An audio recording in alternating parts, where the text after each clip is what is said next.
যাওয়ার সময়টা মনের মধ্যে যে আনন্দটা নিয়ে যাই, আসার সময় সেই আনন্দটার এক শিখিও থাকে না। হ্যালো সবাইকে, আমি রাসমণি। আমার নতুন একটি ভিডিওতে তোমাদের অনেক অনেক ওয়েলকাম। ছিলাম তো বাবার বাড়িতে। বাবার বাড়িতে থাকা মানে ঘুম থেকে ওঠা সেই 9:30 10টা। যতক্ষণ না মা নিচ থেকে চিৎকার করে করে ডাকে যে ওঠ ওঠ, ততক্ষণ না ওঠা হয় না। আমারও সেই একই অবস্থা, সকাল সকাল উঠে পড়ি এখানে, কিন্তু ওখানে ওঠা হয় না। তো 9:30টার সময় ঘুম থেকে উঠে ব্রাশ করে ফ্রেশ হয়ে নিয়েছি। এখন যাব একটুখানি খাওয়া দাওয়া করে সবজি বাগানের দিকে।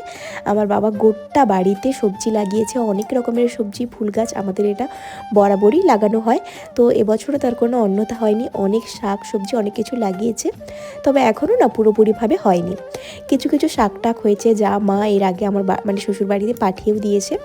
তো কড়াই শাক হয়েছে, তো সেই জন্য আমি বললাম দুটো কড়াই শাক তুলে নিই। তো মা এখানে দু জায়গাতে কড়াই শাক মানে করেছে, তো আমি এক জায়গা থেকে তুলে নিয়ে যাচ্ছি। আর যে কিছুদিন পরে আমরা যাব ঘুরতে, তো তখন ওই কড়াই শাকটাও আমরা নিয়ে যাব। তো এদিকে দুপুরবেলা কড়াই শাক তুলছিলাম, আর বরমশাইও চলে এসেছে। তো আমরা খাওয়া দাওয়া করে আমাদেরকে বিকেলে বেরিয়ে যেতে হবে। তো আসার পরে ওকে বললাম কয়েকটা ফটো ভিডিও করে দাও।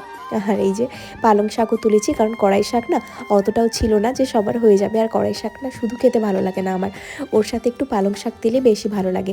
তাই পালং শাকটা ওর মানে ওর মতো কম করে তুলে নিয়েছি। এখন তো বাড়ি যাওয়ার মানে শ্বশুর বাড়ি যাওয়ার সময় চলে এসেছে।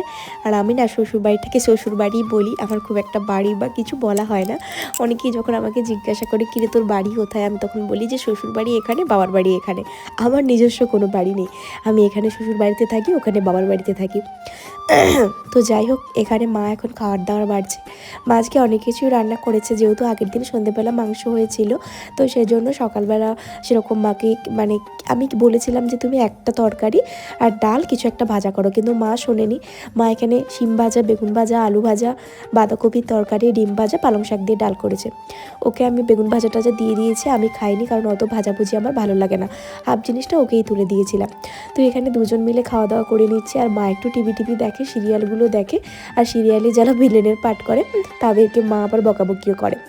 তো যাই হোক, আমরা খাওয়া দাওয়া কমপ্লিট করে তার আধা ঘন্টা 1 ঘন্টা পরে আমরা বেরিয়ে পড়ি, কারণ ওখান থেকে আমরা বাজারে আসবো কিছু কেনাকাটার জন্য। আর মা এখানে এসে দেখি ব্যাগ ভর্তি করে ফেলেছে, আরও যেসব শাক টাক ছিল সমস্ত কিছু তুলে দিয়েছে। আর এদিকে কাঁচা হলদি নিয়েছি খাওয়ার জন্য সকালে খালি পেটে।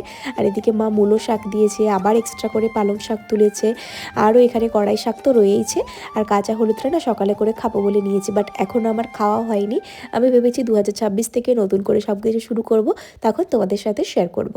আর আমার যাওয়ার সময়টা মনটা খারাপ হয়ে যায়, বাট আসি তো অনেক আনন্দ করে। যাওয়ার সময়টা আর ভালো লাগে না। আমি কোন শাকটা কী রকমভাবে রান্না করব, কোনটা কী দিয়ে খাবো, সেটাও পর্যন্ত মা এখানে আমাকে বলে দিচ্ছিল। তো তারপরে চলে এসেছি বাজারে। আজকে টুকটাক কেনাকাটা করার পরে আমরা ভাবলাম একটু খাওয়া দাওয়া করব। অনেকদিন আমি বাইরের রেস্টুরেন্টে কিছুই খাইনি, আর আমি একটু মোমোটা বেশি খেতে পছন্দ করি, তার জন্য চলে এসেছি ফুডি আইল্যান্ডে। আমরা প্রায়শই এই রেস্টুরেন্টেই যাই, মানে যখনই কিছু বাইরে খেতে ইচ্ছে হয়, কারণ এখানে ফুড মানে খাবারগুলো ভীষণ ভালো লাগে। স্পেশালি মানে মোমো আর চিকেন পকোড়া, তোমরা একবার হলেও এখানে ট্রাই করো।